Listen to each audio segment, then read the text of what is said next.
What was the best karma is a bitch moment you have witnessed? I was in daycare as a child. I had very long hair that my dad always put into ponytail.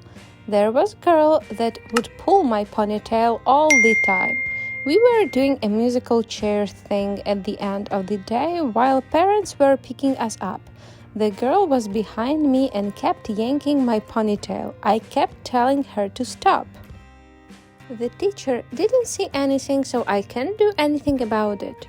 There were a bunch of parents waiting for us to finish our game, my mom included, and she kept doing it and the teacher didn't see it. So I turned around and punched her as hard as I could. She stumbled into the cubbies where we kept our coats. The teacher tried to chastise me and my mom was like, "Nope, I didn't see anything." Didn't even get in trouble. Holy shit, I'm having this revelation about how many times I got the "I didn't see it" from teachers in school. What a fucking cop-out. I'll be taking matters into my own hands while you wash yours, Pontius. Edit. Did I just compare myself to Jesus? Yes. I'm from San Diego, and during the summer, you have to acclaim bonfire pits on the beach really in the morning if you want it for that night. So my friends and I got to the beach at 8 a.m. and stayed there so we can get a bonfire going into the night. Just before sundown, this one couple asked if they could share the bonfire with us, and since our group wasn't too big, we decided to share it with them. However, that couple proceeded to bring a group of like 15 others and they literally surrounded the pit and pushed us out. We were pissed, but we were so tired from being at the beach all day, so we decided to head out. Little did we know, what that night had an extreme high tide warning, and when we moved all of our stuff over the wall that divided the beach walk with the beach, a huge wave came in and washed out the whole group surrounded by our bonfire. The wave flipped over their table of food, took a handful of sandals back into the ocean, and destroyed all their stuff. The best part was this one girl was trying to jump the wall to be safe herself, but she didn't jump high enough and ended up falling right back into the waters. Karma's a bitch. Help me! Girls start to sing under the waves of water. Yeah, bitch, suck on that karma. I was running laps on a grass field in the military when I was about to lap a guy who'd always lap the shit out of me. So as I passed him, I yelled, "Gotcha, bitch!" and immediately stepped in a hole in the ground and twisted my ankle. Despite the pain of jacking my ankle up, I thought the karmic payout was hilariously timed. That's hilarious. You gave that guy a good story to tell too.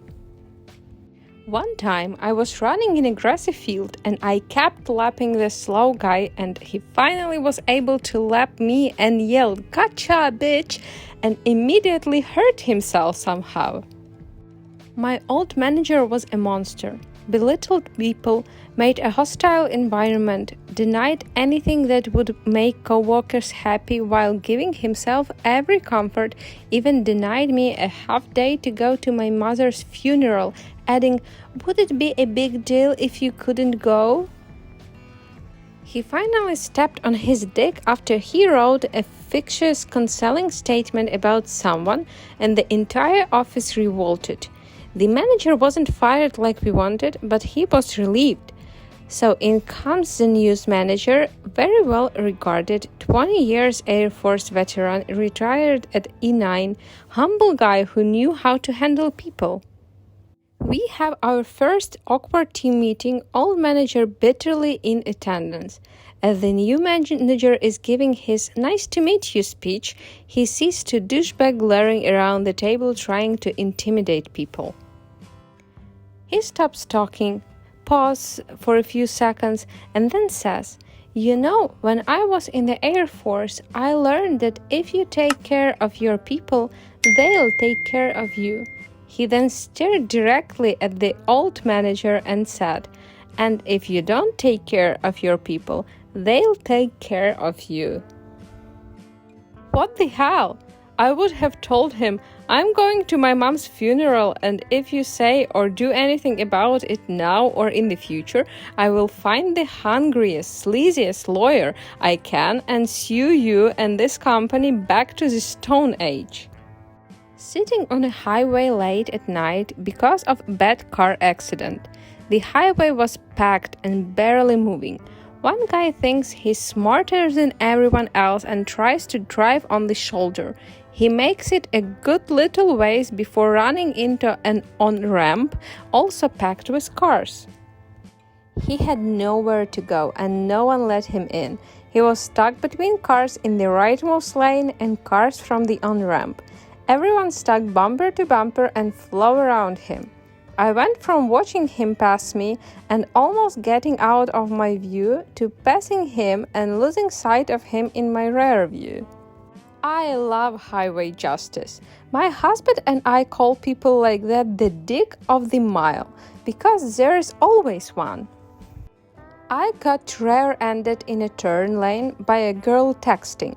She was doing 45 miles per hour and I was stopped. No major injuries. I went to her court date hoping she got a big fine or something. She got a $50 ticket. I was a little bit upset. As I was sitting at a stoplight to pull out of the court, I watched her run a red light and T-bone a cop. I don't normally laugh at other people's misfortune, however, I laughed my ass off of that one. I got rear-ended at a stop sign as well by a lady going about 50 miles per hour who was a co-worker in a different department. Toe-tailed my car and I still have neck-back issues after maxing out the insurance coverage at the doctor and chiropractor. There was a railroad crossing with a stop sign maybe 1,000 feet before, as well as this stop sign, so there was no reason for her to get up to 50, the speed limit, until after the intersection. One of her departmental co-workers thought she was probably texting. She tried to claim my brake lights weren't working or that she didn't see them, but funnily enough, this was one of the few times I actually did use my brakes there.